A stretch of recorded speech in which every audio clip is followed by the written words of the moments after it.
매일 성경 묵상을 돕는 해설 가이드입니다. 안녕하세요. 묵상 코치입니다. 함께 읽고 나눌 말씀은 민수기 15장 22절에서 41절까지 말씀입니다. 오늘 본문에서는 레위기에 속죄제를 보완하는 속죄제 추가 규정이 주어지고 속죄제가 불가피한 범죄의 처벌법이 명시됩니다. 22절에서 28절 읽겠습니다. 너희가 그릇 범죄하여 여호와가 모세에게 말씀하신 이 모든 명령을 지키지 못하되 곧 여호와께서 모세를 통하여 너희에게 명령한 모든 것을 여호와께서 명령하신 날 이후부터 너희 대대로 지키지 못하여 회중이 부지 중에 범죄했거든 온 회중은 수송아지 한 마리를 여호와께 향기로운 화제로 드리고 규례대로 소제와 전제를 드리고 순염소 한 마리를 속죄제로 드릴 것이라. 제사장이 이스라엘 자손의 온 회중을 위하여 속죄하면 그들이 사함을 받으리니 이는 그가 부지 중에 범죄함이며 또 부지 중에 범죄함으로 말미암아 현물 곧 화제와 속죄제를 여호와께 드렸음이라. 이스라엘 자손의 온 회중과 그들 중에 거류하는 타국인도 사함을 받을 것은 온 백성이 부지 중에 범죄했음이니라. 만일 한 사람이 부지 중에 범죄하면 1년 된 암염소로 속죄제를 드릴 것이요 제사장은 그 부지 중에 범죄한 사람이 부지 중에 여호와 앞에 범한 죄를 위하여 속죄하여 그 죄를 속할지니 그리하면 사함을 얻으리라. 본문은 속죄제 규정입니다.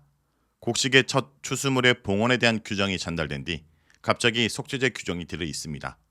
언뜻 이것은 논리적으로 연결되지 않는 것처럼 보이나 이 속죄제 규정은 그 뒤에 이어지는 안식일 위반죄를 다루기 위한 사전 준비인 것이 분명합니다. 속죄제의 전반적 내용과 절차는 레위기 4장에서 5장에 상세히 설명되어 있습니다. 따라서 현재 본문은 상세한 반복이 불필요한 내용은 제외하고 새로운 내용을 추가하면서 레위기에서 주어진 속죄제 규정의 핵심만 간추려 재진술합니다. 그러나 문제는 언뜻 보기에 속죄제 규정이 레위기와 민수기 사이에 명백한 불일치가 나타난다는 점입니다. 레위기와 마찬가지로 여기서도 속죄제를 드릴 수 있는 조건은 부지 중에 죄를 지었을 경우로 국한됩니다. 레위기 5장 1절에서 4절과 같은 일부 고의성이 경미한 몇몇 죄들을 제외하고는 원칙상 고의적인 범죄는 속죄제가 허용되지 않습니다. 우선 회중이 부지 중에 범죄했을 경우에 드려지는 제물은 다음과 같습니다.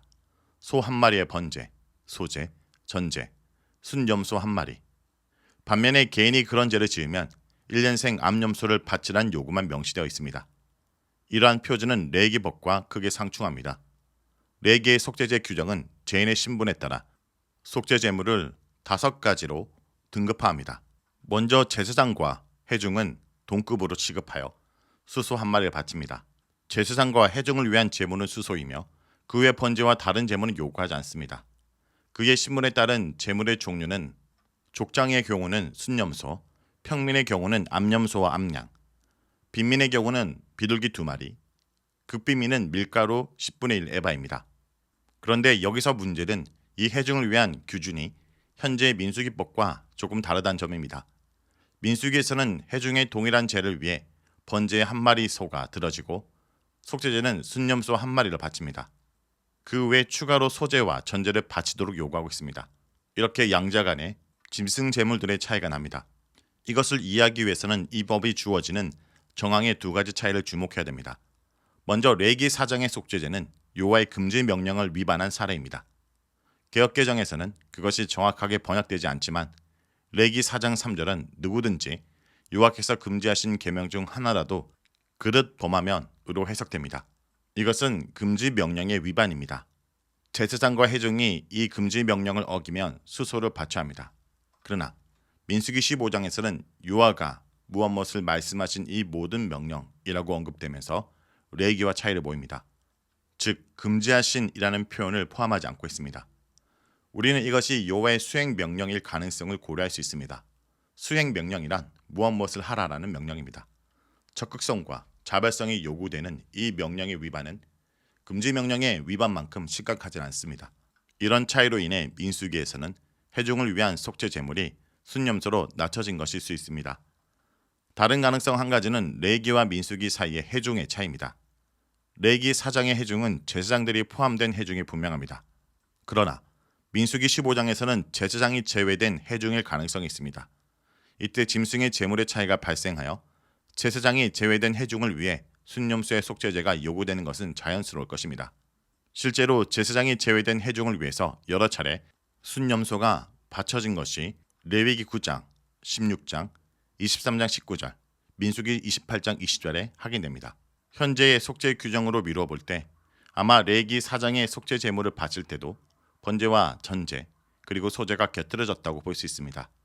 그 부피나 양은 앞서 살펴본 짐승 제물에 곁들여진 밀가루와 기름, 포도주의 경우를 따랐을 것입니다.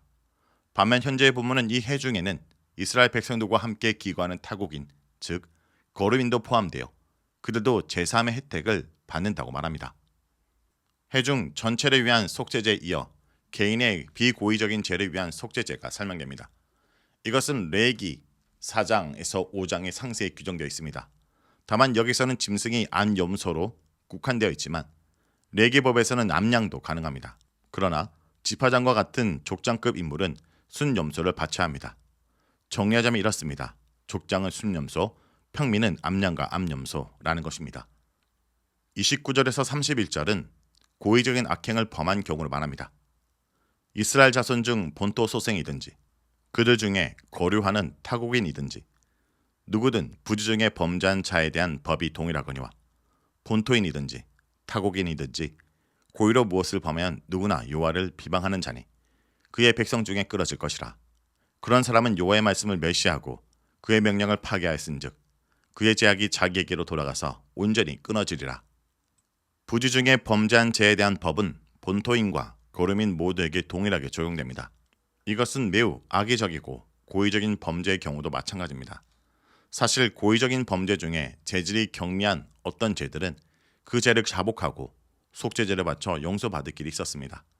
하지만 죄질이 나쁘고 반역적 악행죄라면 문제가 달라집니다. 현재의 법은 그런 악질 범죄에 대해서는 가차없이 징벌을 경고합니다. 그는 고의로 무엇을 범한 자입니다. 이 말은 히브리어로 베야드 마르인데 즉 높은 손으로입니다. 이 높은 손의 범죄는 사실 하나님께 주먹질을 하는 행동을 보면 정확합니다. 이것은 하나님께 비방을 퍼부으며 대드는 악독한 죄입니다. 본토인이든 타국인이든 그런 중범죄자는 여호와를 모독하는 자입니다. 그런 사람은 마땅히 자신의 죄책을 짊어지고 백성 중에서 끊어짐의 형벌을 받을 것입니다. 이 끊어짐이라는 것은 사실 사형과 동급의 가장 무서운 형벌인데 사형을 포함할 수도 있으나 죽은 이후에도 열조의 무덤에 들어가지 못하는 비참한 죽음을 말합니다. 자, 여기까지가 민수기 15장 22절에서 41절까지 말씀입니다. 오늘 말씀을 통해 우리는 무엇을 묵상하고 적용해야 할까요? 죄를 용서받는 일에는 이스라엘 백성이나 외국인이나 누구든지 차별 없게 하십니다.